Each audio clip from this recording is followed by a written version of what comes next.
It's the penultimate round of the 2023 Michelin Le Mans Cup and the annual visit to the Ardennes Forest here in Belgium at Spa-Francorchamps for a 1 hour and 50-minute race later on today. But before that, it will be qualifying, split into two segments because there are two classes of cars that will be doing battle around this famous 7-kilometre circuit. GT3s first of all, then we will welcome 28 LMP3s out onto the track for pretty short, sharp qualifying, 15 minutes each segment, and the cars being pushed out of their garages from the downhill endurance pit lane. My name's Johnny Palmer. I'm joined as always by Graham Goodwin, the editor of dailysportscar.com. And although we maybe thought there would be some changeable weather conditions through the course of the day, it's not rained for a little while now, Graham. So hopefully what we really need during qualifying is conditions that are consistent from start to finish. You're absolutely right. By a little while we mean today. It certainly has been raining this weekend. It's provided the usual Spa weather experience, which is basically a little bit of everything within a 10-minute period and repeat and repeat. But no rain so far. We had the Ligier European races early this morning, Johnny, and there we did have quite a damp track. And certainly the European Le Mans Series cars that have been out on track for their free practice session this morning found conditions quite tricky, caught out one of the P2 cars on its outlap, and that caused a bit of a delay. But we are ready to go for the Michelin Le Mans Cup, and again, a fabulous grid of GT3 and LMP3 cars, 11 GT3 cars ready to go, including the three that we can see there, and then these two.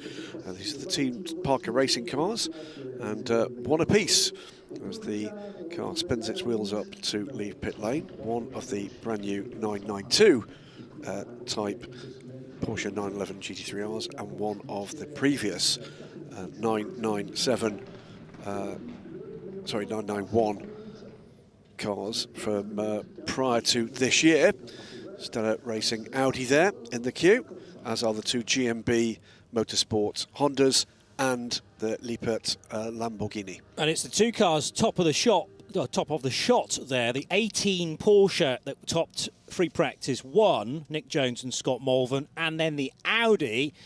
Typically, of course, the camera work has now actually opened out for frame. But in front of that blue and black Porsche number 18 is the Audi run by Stella Motorsport, and Mark Cole and Senan Fielding topped free practice 2.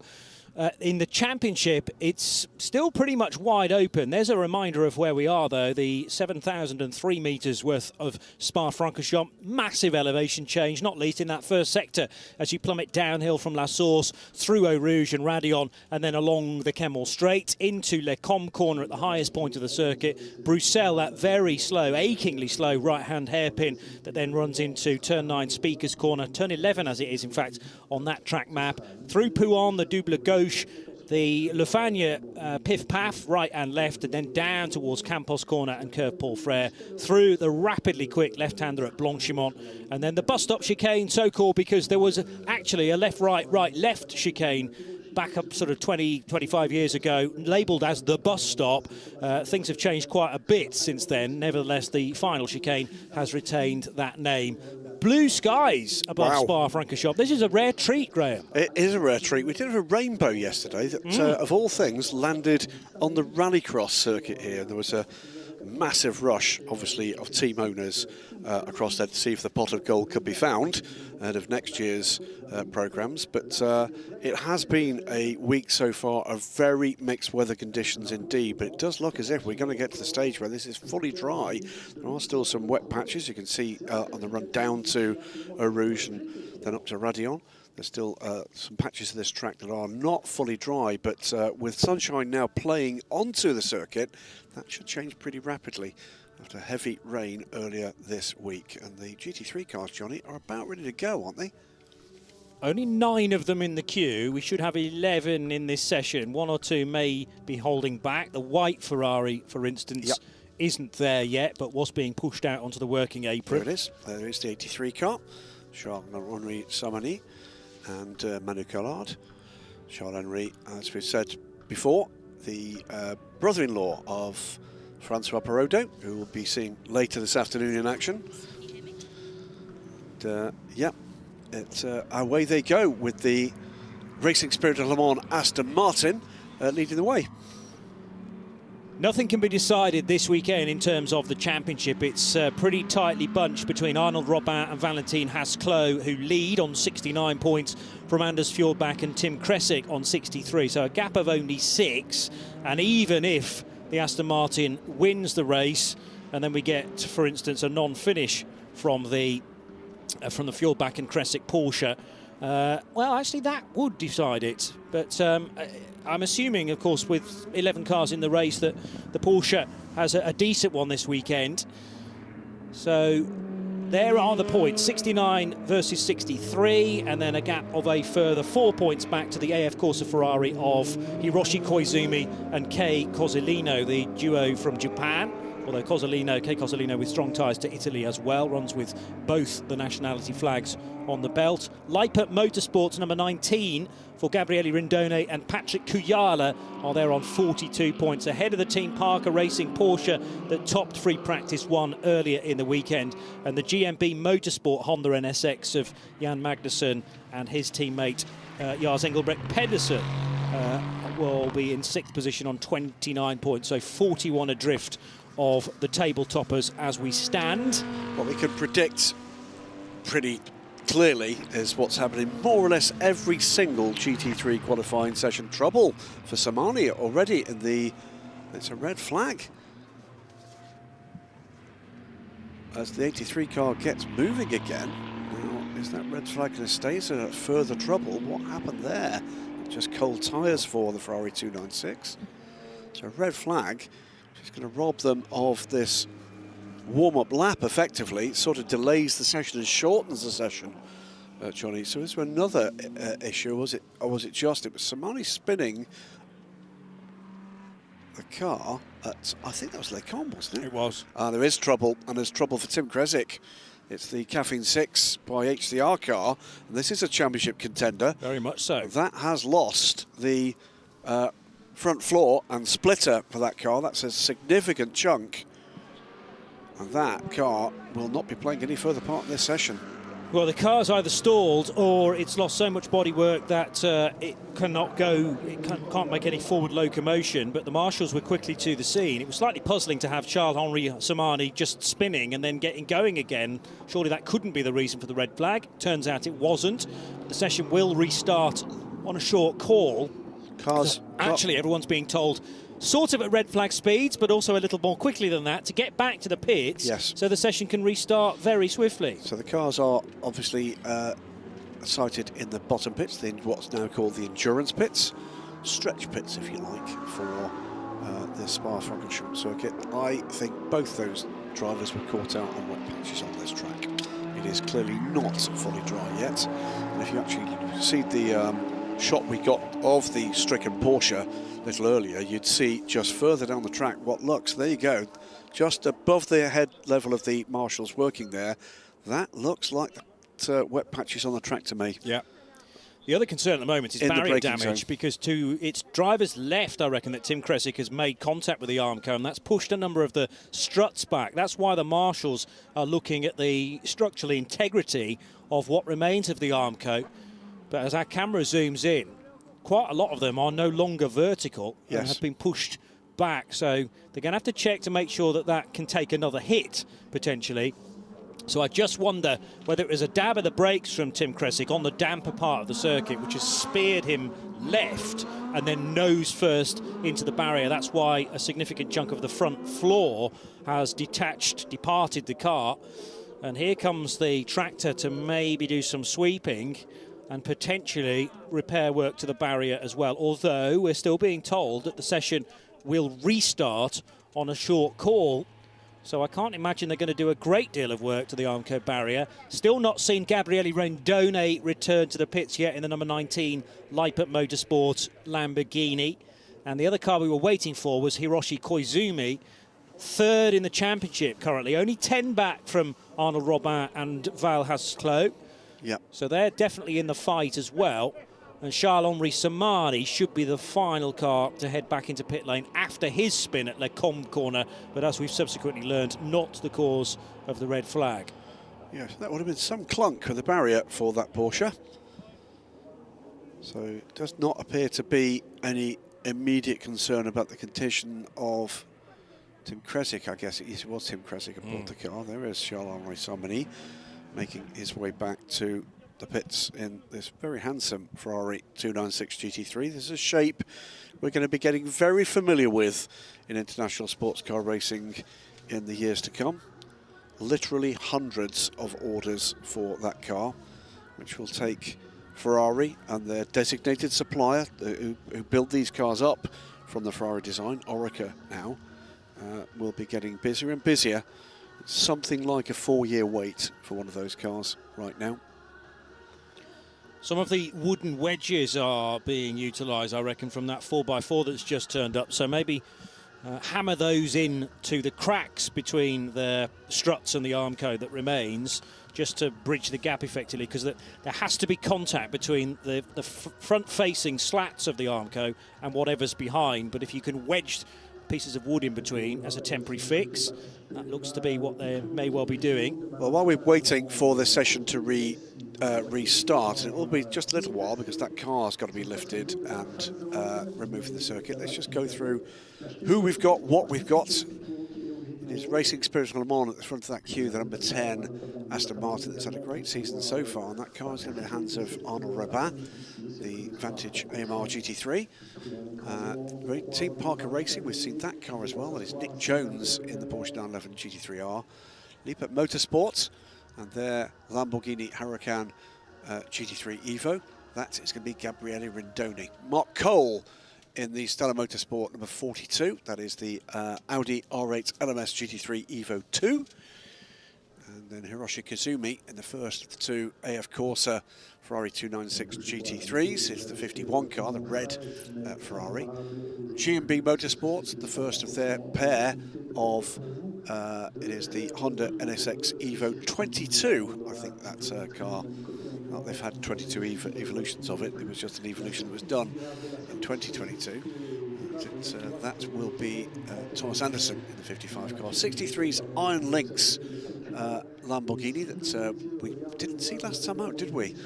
That car returns in the hands of talented Japanese gentleman driver Hiroshi Hamaguchi, a man who's been with the, started with the Michelin Le Mans Cup before it was the Michelin Le Mans Cup, when it was the GT3 Cup all the way back then. Alex Martin in Team Parker Racing 64 Porsche.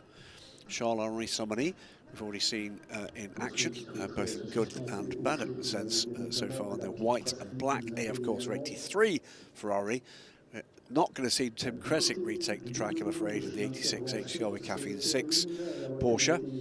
That car will be on its way back to, there we go, is been lifted, is on its way back to the paddock now after impacting the barriers and doing some front-end damage.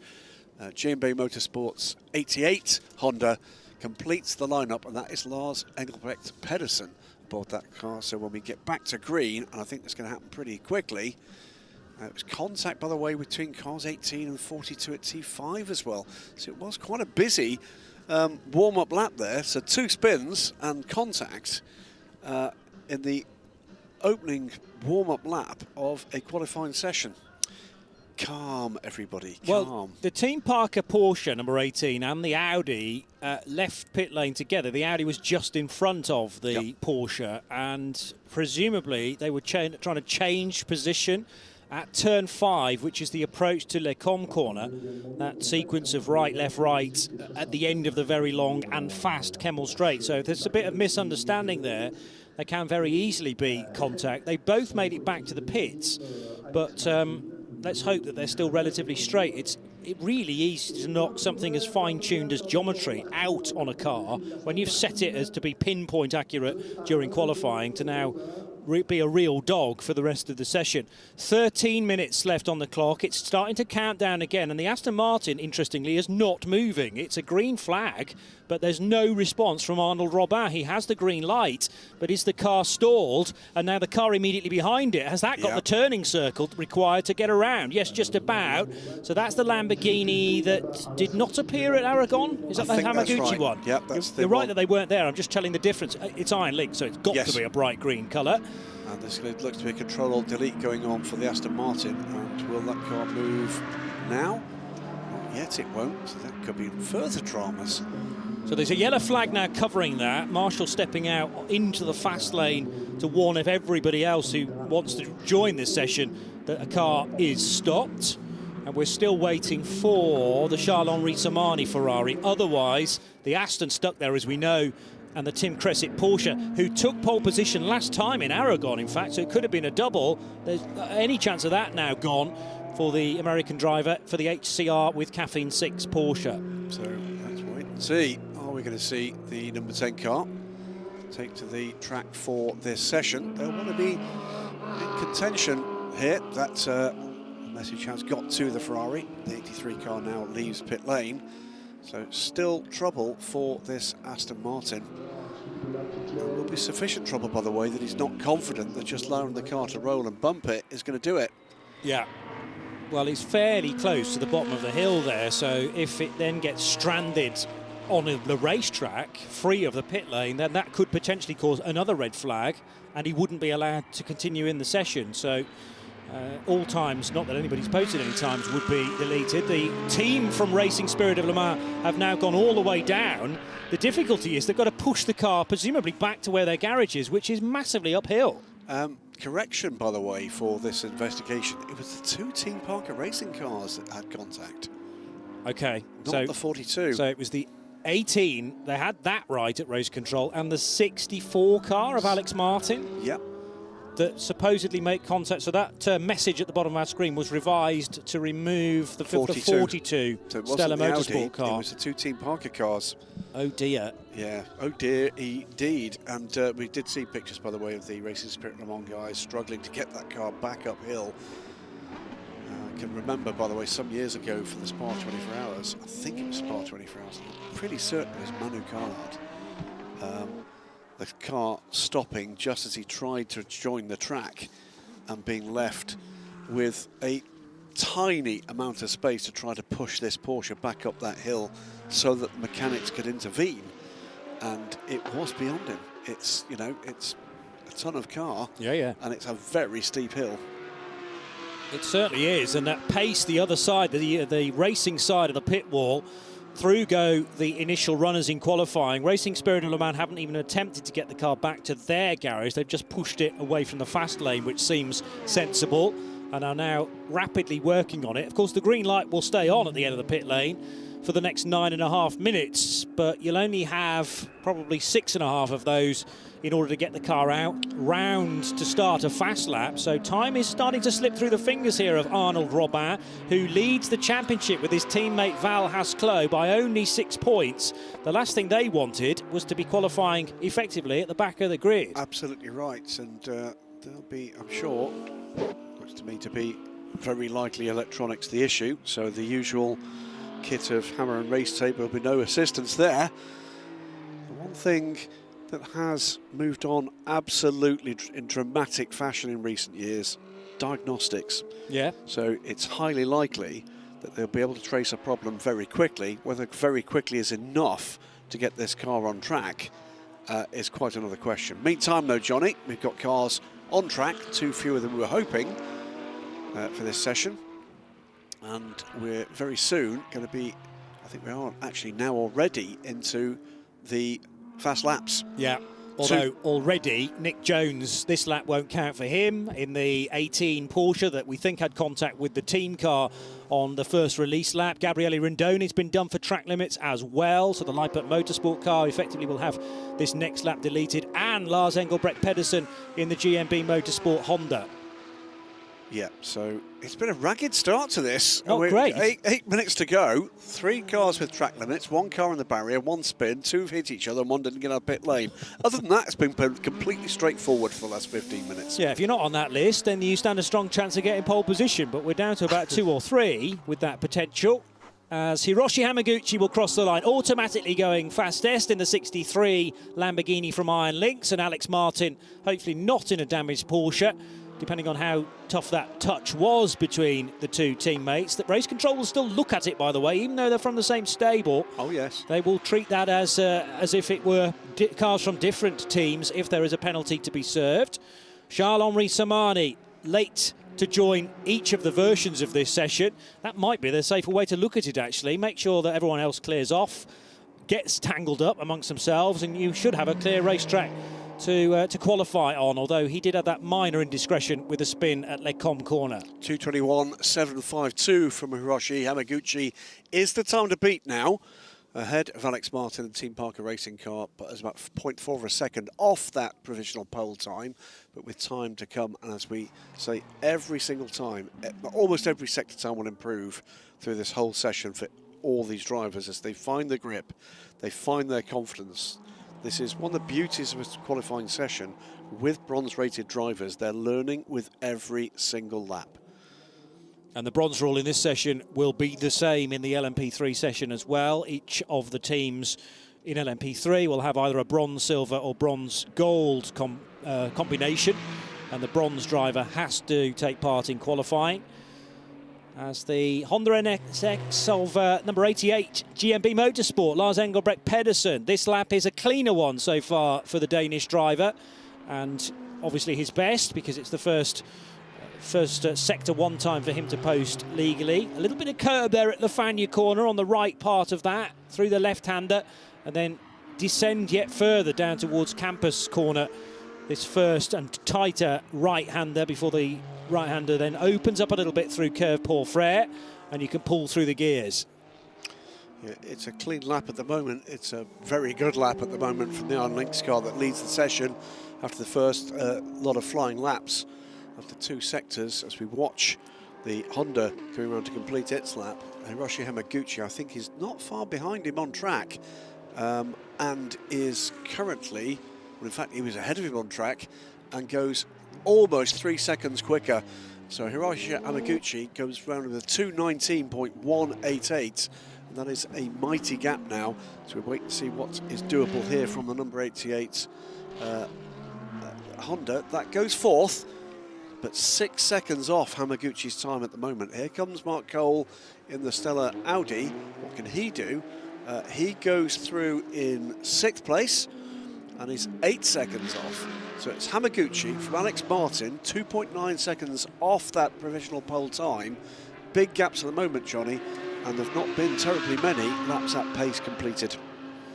Hiroshi Hamaguchi already has a pole position to his name from earlier on in the year. That happened at Le Castellet, and the race in the south of France proved pretty good for Lamborghini fans because it was a Lamborghini on pole. It was then a different Lamborghini as off goes Nick Jones there in the 18 Porsche, making a slight mistake very early on in his first sector. Did well actually to muscle the car back to the black stuff as quickly as possible, but no doubt about it, will have dropped maybe a second because of that. But as mentioned, it was the all-green Iron Lynx Lamborghini that took pole in Le Castellet. It was then the Lippert Motorsport Lambo that took the victory in the race after a bizarre moment where Val Hasclos stalled the car or got stuck between gears behind a safety car. That could have been a lot more nastier moment for Nick Jones, as it turned out. In fact, it's at the moment an all Lamborghini front row because Gabriele Rindoni's gone through second quickest, still 2.8 seconds off Hamaguchi's time. We've got a pretty quick lap coming at the moment from Alex Martin, a number 64 Team Parker Racing car. He's currently sitting third, but it says an improved lap time underway at the moment from this man, Hiroshi Hamaguchi. I'll say has got form in the Michelin Le Mans Cup, back in the days when it was the GT3 Cup, and then in the first year with the LMP3 cars as well, variously in both Lamborghini and McLaren machinery. Car squirms under braking, but it's a quick lap. It's 2 more purple sectors, and it looks like another big improvement underway from Hamaguchi-san. He's going to be coming through now. 2:19.1 becomes a 2:18.1, and the gap extends to 3.8 seconds over the next nearest car until Alex Martin crosses the line. He goes second and just a smidge under a second back from the Lamborghini. So this could be quite the duel in the last couple of laps of this session, Johnny. Well, he's very experienced, the 46-year-old from Tokyo, Hiroshi Hamaguchi, having raced for several seasons in Super GT, in GT300, which is their version of GT3, and then moving on into GT World Challenge in a variety of machinery. But great to have him back in the Le Mans Cup. And as you say, clear by nearly a second now over the older of the two Team Parker Racing Porsches, Alex Martin in number 64.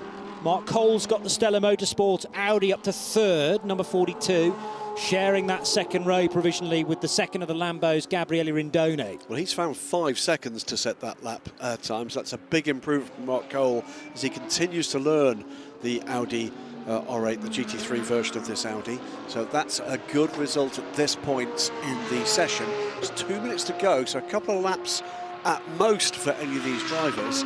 Can anybody get close to Hiroshi Hamaguchi? At the moment, the answer is yes. Alex Martin most certainly can. He's more or less matched the pace of the Lamborghini through the first sector, but it's the second sector here, Johnny, where you've just got to hook this lap up. It's just over a minute long, that middle sector. That's where the heavy lifting's done. Very different from the opening and final sectors as well. The first sectors is all about trimming the car out. Very little downforce needed through there, but of course you need loads of downforce for that run out of Le Com corner, plummeting down through Bruxelles, through Speakers and through Pouhon, which is right where Thomas Anderson is now in the 55 GMB Motorsport Honda NSX with the yellow door mirrors. So 2 GMB Motorsport cars in this championship, consistently in this championship this year, 55 and 88. Lars Engelbrekt Pedersen is in 8th position, but this car slightly better positioned in 4th spot now, up to the second row therefore for Anderson. Yep, into the final minute on time. Of course, if you're on a lap after the checkered flag comes out, you will be permitted to complete it, so it's effectively a race to beat the flag at this stage. Hamaguchi comes through, it's a 2:18.5, but track limits mean, well, one, it's not quicker, and actually, here comes the number 10 car, but it's too late. It is. There is not going to be time to complete a timed lap. How frustrating must that be for Arnaud Robin? Well, at least they're going to get a lap in prior to today's race, because otherwise there was the threat of just not being able to shake the car down effectively and work out what the problem is. Is it just a fault that should never creep back in again for Arnaud Robin and Valentin Hasclot? But it's certainly not the preparation that they would have hoped for. Looking for 15 minutes of running for Arnaud Robin and potentially a front row start. But now with only 5 seconds left on the clock, it looks like Thomas Anderson has forced an extra lap out of it. A few more may do so, but if you're crossing the line now, and the first car to do so is Gabriele Rindone in the Lippert Motorsport car, that is session done. And for Rindone, it's going to be no better than 4th position. No better than 4th, but bear in mind, this is the pole sitter from last time out, and he's 2.7 seconds off pole. Yeah. That's an incredible performance from Hiroshi Hamaguchi here. Clearly a circuit where he's confident. Clearly he's got confidence in the conditions. Where there are still wet patches around it, clearly caught out 2 or 3 of the cars on those opening laps. Also through to complete the session is Charles-Henri Samani. He is not improved, and there's track limits for him. Hiroshi Kazumi does improve, but he will finish the session 6th. And looks to me as if this is done, Johnny, and it's done with Hiroshi Hamaguchi. As I say that, there's a good first sector time from Alex Martin, but a poor second sector time from the Team Parker Racing man, and that is not going to improve his second position. Yeah. So Hamaguchi, well, he was on pole last time at Le Castellet by 81 thousandths of a second.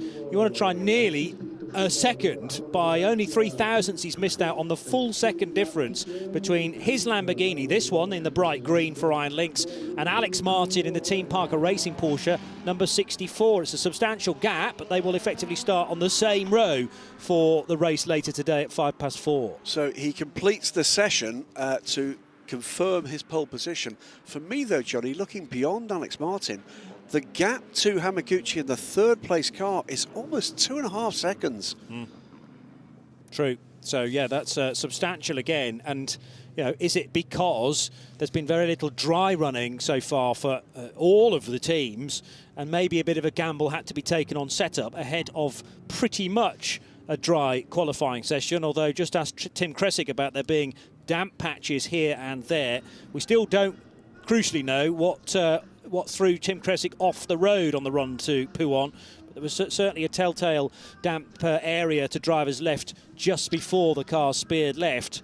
It almost looked from that shot as if that was a little bit of standing water. Potentially, yeah. It did look very shiny indeed. It didn't look grey, it looked silver in the sunshine. And I wonder whether or not it was just that, and a point where he needed the brakes to bite, they bit back. So Thomas Anderson finishing in third fastest in the number 55 GMB Motorsport NSX. It's Alex Martin in car 64 that he shares with Charles Bateman. The bronze and silver combination. They finished the second fastest, but Hiroshi Hamaguchi with his second pole position of the season, backing up his performance at Le Castellet back in July.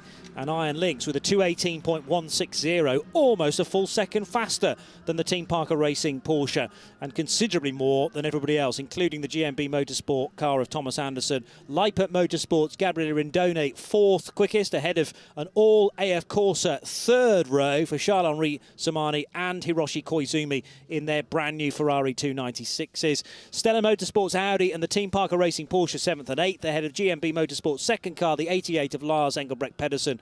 Arnold Robin, no time for the Racing Spirit of Le Mans. Aston Martin stranded in the pit lane, and the same, of course, goes for the HCR with Caffeine 6 Porsche that had a crash on the outlap of the initial session. So certainly plenty of storylines there in what should have been quite a short session of only 15 minutes.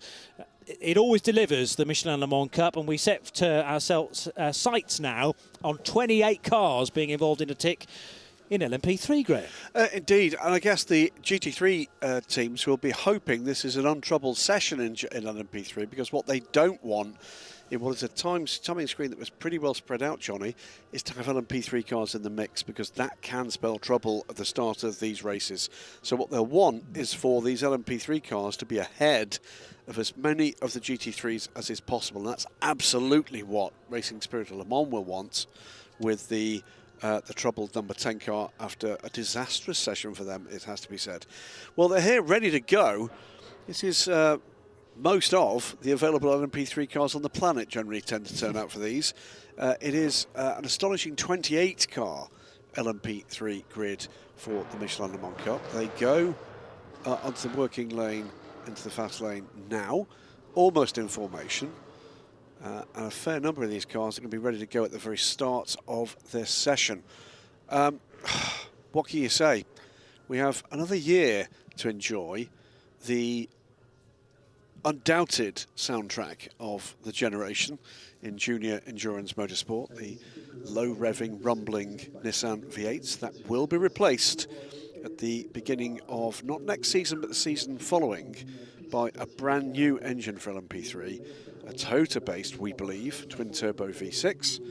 And the chassis manufacturers will be getting their first examples of that engine, so we can see how those things install into these cars. There will be a different look for some of these Ligers, Duquesnes, and another of the chassis manufacturers looking for another crack coming back. More news on that next week. With the fact that this car is a turbo engine, the cooling will need to be different. The cars are going to look a little different, and they're going to sound a lot different. Not next year, but the year after. Smattering of fans in the spectacular Radeon grandstand. I think the best view in World Motorsport from that facility. Yeah. It's absolutely amazing. And by the way, if you are anywhere within reach of Spa-Francorchamps today, and indeed tomorrow, entry is absolutely free of charge. If you want to come into the pit lane walkabout and other access, there is a small charge, I gather, but to come and have general access here and some of the best grandstand views anywhere in World Motorsport, I'm not exaggerating. What the circuit have done here is amazing with the new grandstands. The one opposite the endurance pits and the one certainly up at Origin Radeon, amazing. It is absolutely free of charge. Bring a few euros for your parking and come and enjoy endurance racing, a full day of endurance racing today and the ELMS race tomorrow. We've got a yellow flag at turn 5, I'm seeing. So has anybody had dramas there? We'll keep an eye on that. It's a red flag again, so it's the same situation, presumably. This time, though, at turn 5. 2 cars together, that looked like, was that the Nielsen car? Creeping away from shot. Not sure which car's stuck in the middle of your picture. I think that was the 24/7 car. I think that's what that was. It's the 14 that's off the road, though, as well. Car 14 that is into Europol competitions, not yellow and green car, in the black and white livery instead. So that's Andres Latour, who has had either a spin or contact in a spin. He wants to be pushed off the grass because he wants to rejoin the session, but it's my understanding that you can't necessarily do that if you've caused the red flag. It depends how he's ended up there, I suppose. Exactly. This is the point. It's you know, if there has been a multi-car incident, it's less likely you're going to be punished for it if you've been nerfed off. Yeah. So Andres makes it back to the circuit. Cars exiting pit lane under investigation for crossing the pit exit white line. So that's the blend line that is pretty much at Radion corner. It will extends out of pit lane and all the way up to the top of the hill there. Worth saying, by the way, you know, having sat in a number of drivers' briefings, race directors make it very clear what the instructions are. And if there's an area of doubt, these are the things that they will be talking about. They'll be talking about track limits, they'll be talking about pit entry, they'll be talking about pit exit, they'll be talking about the procedures to bring cars under control, under whether it's full course yellow or red flag procedures. There is little room for doubt as to what the instructions have been. The areas where, you know, as up at Les Combes, named after the famous northern nightclub comic Les Combes, that's correct, I think. Yeah, I was telling you the details about that this weekend. Not a lot of people know the story of that, but Les Combes, well known to be doing the clubs in Wallonia. Anyway, the red flag out then for potentially just one car, but was there contact? Were there 3 cars involved? Because there was certainly the sight of a couple rejoining. You reckon 24/7 Motorsport potentially involved? It could have been the 24/7 car. It's a car I often confuse with a Nielsen livery, then remember that Nielsen have changed their livery. So it was a white car with blue accents. What didn't seem to be the Team Tour car, because that's got the big word Tour written on the side, which is a dead giveaway. But yeah, round they come. For the championship leaders, we haven't actually mentioned them, and that's probably a good thing because Julien Gerby has made it back to the pits. He shares that car with Julien Henrion. As we can take a look at the karting track instead here at Spa, which does not have a red flag and is the scene of relentless action day in, day out, it seems. It's such an intense track, and really that's perfectly fitting to be here at Spa-Francorchamps, to driver's right as you head through Curve Paul Frere. But Julien Henrion, Julien Gerby come here with a 21-point lead, and therefore if they win the race later on today, regardless of whether they take pole position in this session, they get the 25 points for the win. It doesn't matter where anybody else finishes, they will be champions. So it's nice and simple in their minds. We've just got to win. If they finish second and their nearest rivals, Odden Goodmanson and Colin Noble, win the race, it does become somewhat more complicated and should therefore continue till Portimao in 4 weeks' time to decide the championship. But slightly more open in LMP3 compared to GT3. Track, please pick up the pace to come back to the pit lane as quick as possible. Most of them. A little while before we see the last couple of cars into pit lane. It shouldn't take too long. Didn't appear to be any cars in barriers. It was simply cars stranded on the grass. We saw Liz Latore being assisted by the marshals to get back underway. Just looking to see which cars are going to clear the front. Here goes Anders. There's still the 59 car not back. One last time, all cars to pick up the pace to come back to the pit lane. And behind it was the Team Tour car. It was the Team Tour car. So all LMP3 cars are allowed to resume the session. 15-foot high letters on the side that says Tour. So was that the car that had its rear facing our camera, or was it the one that was scooting out of the way early on in that shot? Because there were 2 together. And I thought it was a deeper grey that was not the car that track. drove away, because I'm absolutely certain, having refreshed my memory of just how obvious it is with very large T, H and O and R. That was not the car I saw driving away, so it must have been the car I saw rearward. So at least 3 cars involved in whatever instance. Session has resumed. Session has resumed. They are all now back, with Orrin Gudmundsson back, and we go straight back to a green flag, Johnny. Yeah, so Alessandro Bracalente was just about the Team Tour car was the final car into the pit lane. Bracalente just ahead in the one of many virage entries, but nobody managed to get anything close to a competitive time before the red flag came out, because the coming together at Le Mans corner happened on the release lap effectively, and then we've now got another release lap. Careful not to cross the blend line this time. Hopefully the message has got through to everybody. The blend line is not quite in the middle of the track. It's 1/3 from the right. So you've got a car's width of pit lane exit road feeding into the racetrack proper. And it's very important not to cross that white line if you've just been in the pits. Also need to be wary of that during the race. A little bit of give and take heading into Le Mans corner at the top of the hill. More give and take than you would have expected in the race, perhaps later on.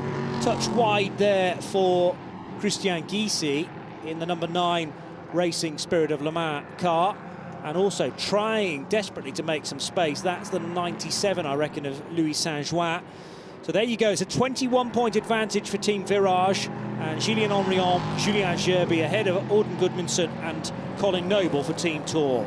They go through. There is standing water there, you know. They're coming through. There's a little bit of spray. That's the area where Tim Kresick had his moment. I wonder whether or not that is what caught him out in the GT3 session earlier.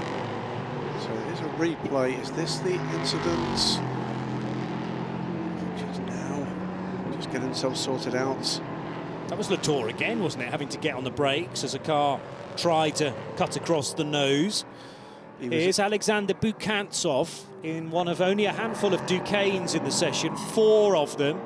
The M30 D08, still exactly the same engine type that runs in the Ducane compared to the Ligier, so 5.6 litre V8 Nissan. But as Graham's already talked about, that is set to change in the coming seasons. So Bukantsov is the car to have broken out of the pit lane ahead of everybody else. He's got a bit of a cushion as well, so that could be useful. He's got basically in front of him. Where are we? It's going down towards our source now, and the next car ahead of him is at turn 8. Yeah. So he's got an absolutely clear track and an ideal opportunity to exploit that. So Alexander Bukantsov it is that is leading this 28-car train. Behind him, what is it? 3 more Ducanes, 3 more Ducanes, my apologies, 24 Ligiers, all powered by identical 5.6 litre normally aspirated Nissan Nismo V8 engines. There we go. George Nakas has joined the session. He's the final car to do so in the graph number 8. As Bukantsov gets to the end of the Kemmel Straight. Now, I talked about the cushion behind him back to Tony Wells. It looks like Tony's gathered some of that back up again. He's right with Bukantsov now, and this might start to be a bit of a problem for Tony Wells because he's looking to try and defend, attack. It's almost like the race has broken out. This is only qualifying. Tony Wells in the blue, number 7 for Nielsen Racing, and also in that gaggle. Cool Racing. It's the Cool Racing car. So is that the 87 or the 97? It's flashing lights to get by. Yeah. T2 by Hegley Racing as through goes Tony Wells, and he now is the man with the on-track advantage to take advantage, but that would have held him up a bit, no doubt about that. Through goes the Cool Racing car and the T2 by Hegley car. No, it doesn't quite make it round. It is the 97 car, that car in the hands of Louis Saint-Join. Now Louis has got to deal with the fact that he's got Tony Wells ahead of him. Race breaking out here. There really is. Louis Saint-Join, quickest through that sector, so helped out by a double toe, the 55-year-old Swiss driver, back for a second year in the Le Mans Cup, having run with Graf last year, with Cool Racing of Switzerland in 2023. And Louis Saint-Join quicker than Alexander Bukantsov, has managed to get ahead. Bukantsov's about 3 seconds off in that middle sector compared to Saint-Juan's time. Still haven't got anybody posting a quick time yet, but that will change as Tony Wells hits the main start-finish straight and completes a lap in a moment or two, waiting for him to break the beam. And it is a 2:19.574 from Louis Saint-Juan.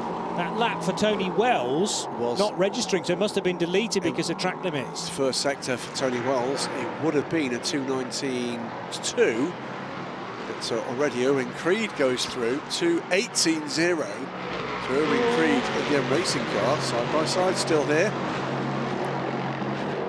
Bukantsov to the inside line. He did allow the quicker car through there at Eau Rouge Raidillon. And the Hegerli Duquesne looking for a way by as well. So the M Racing car has gone by both of them before the T2 car managed to get by. It's taken almost a full lap to make his way by there. So this is Owen Creed, leads this session and leads the session by almost 1.5 seconds. The car's all out in a hell of a bundle, really. Comes Alden Goodmanson. He had some troubles on the opening lap. Was caught up in that melee, but he too has got quite a clear track here, Johnny, and his qualifying form has been coming on song. And as I say that, through he comes. He goes second, 9/10 of a second off Owen Creed, and he has a clear track ahead of him. Incredibly, the top three duos, teams in the championship, none of them have taken pole position so far. The highest in the championship to have taken a pole, Adrian Schiller with his teammate Cedric Ultramar, but we're still waiting for a first pole of the year for Julien Henrion and, more importantly, Julian Gerby, who does the sessions. Arden Goodmanson not yet having taken a pole, nor has John Melson, but they do really well in the races. And as you say, Goodmanson's qualifying performances are getting better and better with every round. And here's Tony Wells at Blanchimont. And that, by the way, is helping them to carry forward in such a tightly packed grid. It's regularly now allowing Auden to defend a position, and for Colin Noble, his 2023 partner, to do what Colin tends to do, which is push on forward. The yellow flag's at turn 13, by the way. And that is the exit of Le Fagnes corner. It's the 15 car. It's into Europol's Chris Short. It's another red flag. 6 minutes and 24 seconds still on the clock, and it's one of the Inter-Europol competition cars, as you say, that has gone straight on at Le Fagnes corner. It did the right-hand bit, didn't do the left-hand bit, and Chris Short has ended up in the gravel trap. Yeah, just before that happened, we did see improved lap times for a couple of the cars going to provisional pole position. This could be very significant with 6.5 minutes to go. Tony Wells, Louis Saint-Juan also went through 0.157 of a second back. So big improvements were coming on that lap. And it was the two cars at the front of the train that managed to exploit that. Nobody else would have got that opportunity. And now the cars come in, the drivers cool down, the tyres cool down, and just 6 minutes and 24 seconds to go. The new mark, Tony Wells, 2:13.900.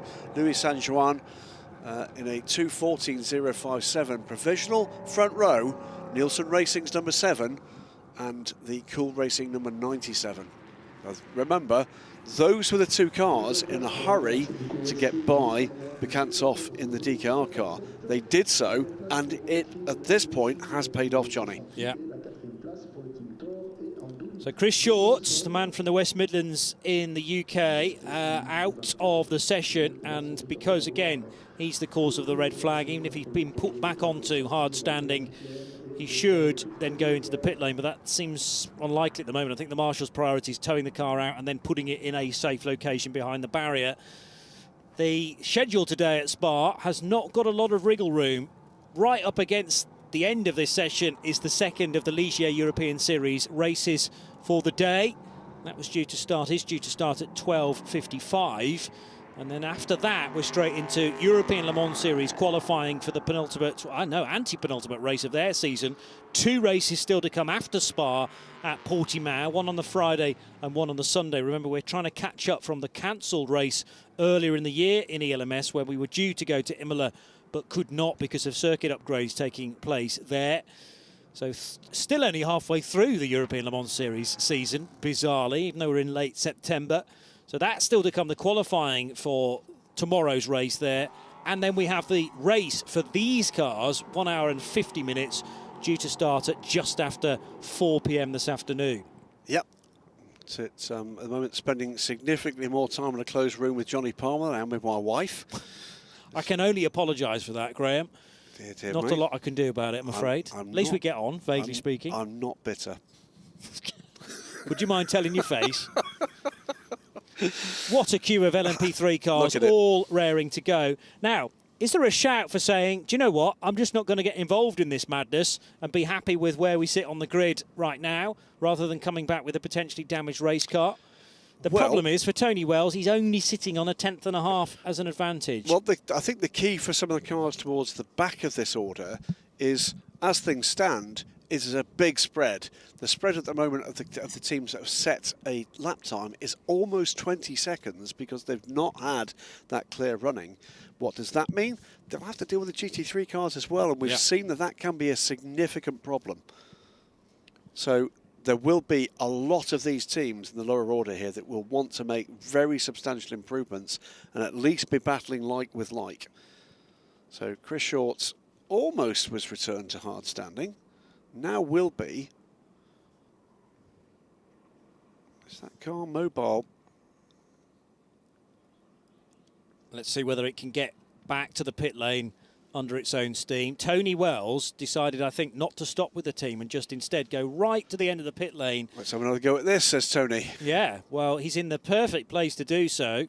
And if he can stay in front of the rest of the cars in this bronze-only qualifying session, then he should have clear air all the way through it. I'm hearing, by the way, that we may see Tony in an LMP2 car very shortly. Okay. There was a prospect. There was a second Nielsen Racing car on the reserve list for the Le Mans 24 Hours. I believe that was a car with Tony's name against it. That didn't get the nod. But there's also a Nielsen Racing car on the list for the Asian Le Mans Series. And having bumped into Rodrigo Sales in Indianapolis last weekend, we're getting confirmation here that car 15 will not be permitted to rejoin this session. And Rodrigo confirming that it is not he that will be the bronze driver in that car. I think we may be seeing Tony, who does like a bit of Asian Le Mans Series, having a crack in a P2 car. That could be quite fun.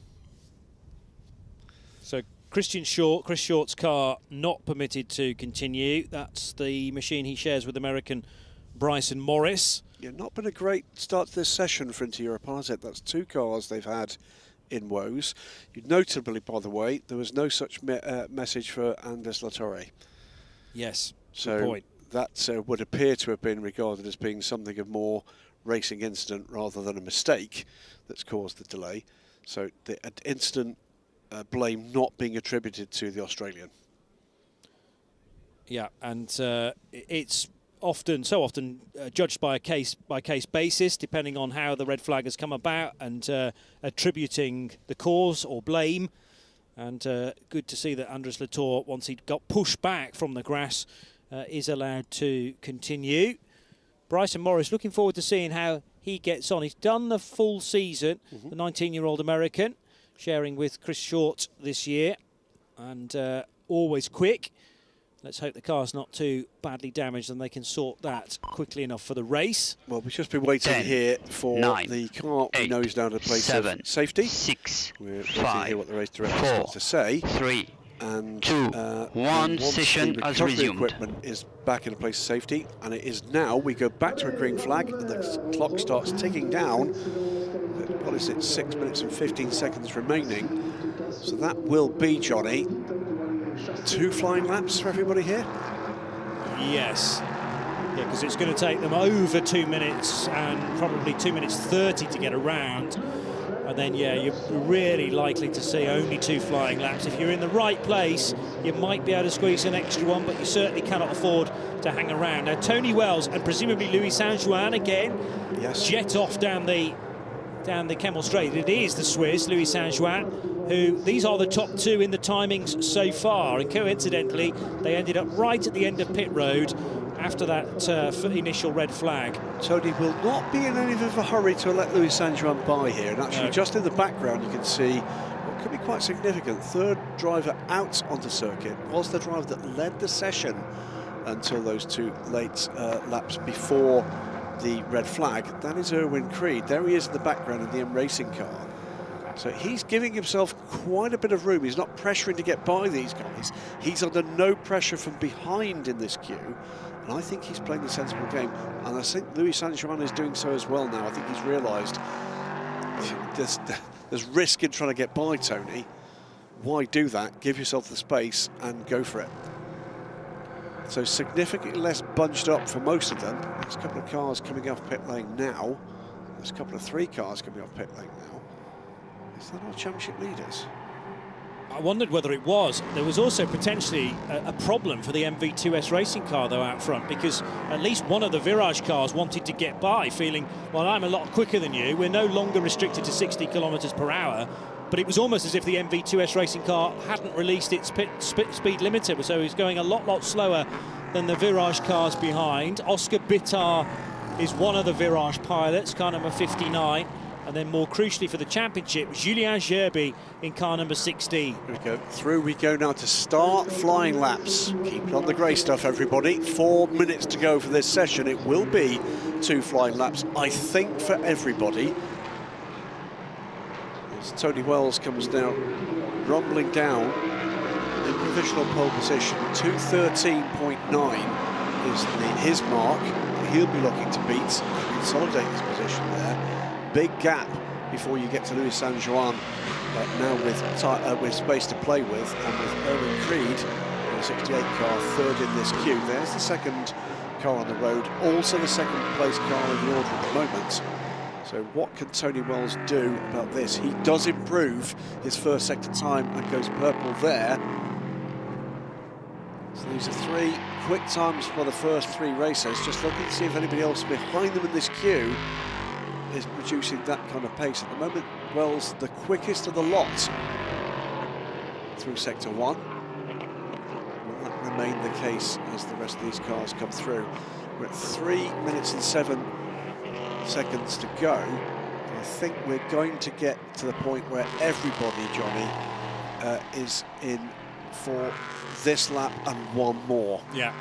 Well, you need 2:13, 2:14 in hand left on the clock if you are going to get an extra lap and then 1 after that as well. Tony Wells, really the only car that could potentially do that. He may not even need it. No pole position so far for Tony Wells and his teammate Josh Skelton. So this could be a first. Somebody else very much to look out for, though, is Adrian Schiller in the number 87 Cool Racing car.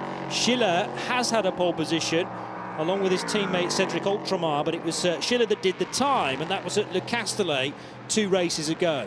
At the moment, we've got 5 cars posting sector times that at the moment on predicted time will better Tony Wells' time, including Tony Wells.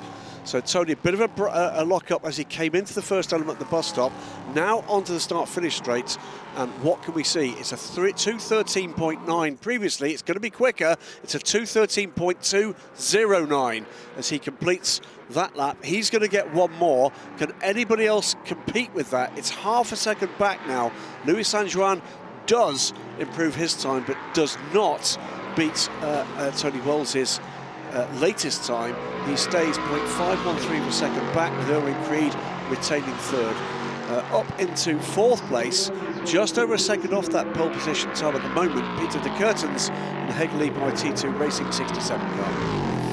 Big jump for Adrian Schiller, slotting into 5th position. We said to look out for that time from the 87 Cool Racing car, so Schiller to 5th. Also great progress from Christoph Cresp in the MV2S Racing, number 28. I wonder whether that was the orange car that I had concerns about leaving the pit lane, but it looks absolutely fine now. Tony Wells quicker by half a second over Louis Saint-Jean. Those 2 were circulating pretty much together as they came out of the pit lane. There's a big gap between them though now, and Erwin Creed sitting there as 3rd fastest. The best Duquesne is in the hands of Pieter de Curtens for Hegley by T2. Of the leading group, after we get through the opening chapter for what should be the final flying lap, Tony Wells beats his best time. Went purple in the first sector, but Adrian Schiller's taken a further 10th out of that. Schiller looks to me to be the one to watch. Also quick on this final lap, Peter Kurtens. So of the leading group here, there are 1, 2, 3, 4, 5, with John Melsom also within a 10th of that provisional pole time, that are ones to watch at the moment as they come onto the longer, more challenging middle sector, where Tony Wells does drop a bit of time to his previous pole position time. One man that isn't, though, is Peter de Kurtens. He is still up. He's gone purple in the middle sector, and he's about a 10th of a second up on Tony Wells's pole position setting time. Is Wells going to get this snatched away right at the death? Checker flags about to greet Tony Wells. He's into the final chicane now, takes the right and the left-hander, and will head across the line, but it's unlikely to be. It is an improvement, beg your pardon. Wow. 2:13.178 is Tony Wells' best time. Louis Saint-Juan cannot find any improvement, so the gap's slightly more than half a second now back to Louis Saint-Juan. Peter de Kurtens goes to the front row for Hegerle by T2 Racing, so we have a Duquesne quite possibly to start on the front row alongside Tony Wells, but Adrian Schiller's going to have a say on this as well. Here's the 87 car into the final sequence of corners. It's an absolute best through the first sector, not so good in the middle sector, but can he hook it all together? Adrian Schiller waiting for his time. It's not an improvement. It is an improvement, but it doesn't shift him higher than 6th place. It was that final sector from Tony Wells that just was enough to fend off what was a lap-long challenge from Peter de Kurtens. I'm still watching, by the way. Oscar Bitar on his final lap is going very quickly indeed and could challenge, but needs a good middle sector. Here is Oscar Bitar, currently 22nd, and with space ahead of him. What is he going to be able to do in the middle sector? Could he snatch this right at the death? But at the moment, Tony Wells to the top. He's going to have time to get out the car and wait and watch a timing screen before Oscar Bitar finishes this lap. Bitar, by the way, has dropped time in the middle sector, does not look to be in contention. I think Tony Wells has got this, and it was a magnificent final sector from him that fended off what was a great challenge from Peter de Kurtens with that ultimately fastest middle sector. Here comes Bitar, 24th at the moment. What does this lap take him up to? And the answer is he goes 8th. Great lap from him. So 8th place for the 31-year-old Paraguayan. His teammate Julien Gerby really had backed off in the closing stages of that session, and Julien Gerby, the championship leader, together with Julien Omrion, has qualified in 5th position. Well, that's reasonable, I have to say, for Team Virage, because Julien Omrion in the second stint, after Gerby bails out of the car at roughly half distance, Julien Omrion will really get a hustle on. Remember, if that combination of drivers in the 16 Team Virage car win the race, they will also win the championship later on this afternoon. It's a 4:05 race start, so we will be on air 20 minutes before that at 4:45 local time for all the build-up to the penultimate race of the season in the Michelin Le Mans Cup. But congratulations to Tony Wells, his first pole position of the season in car number 7, sharing that car with Josh Skelton. And it's great to have a Duquesne right up there as well in the number 67 car of Pieter de Kurtens and Brent Verheyen. Congratulations as well for the pole position in GT3 for Hiroshi Hamaguchi. Race starts at 4:05. We'll be on air before that 20 minutes ahead of time from Graham Goodwin and Johnny Palmer. We will see you then.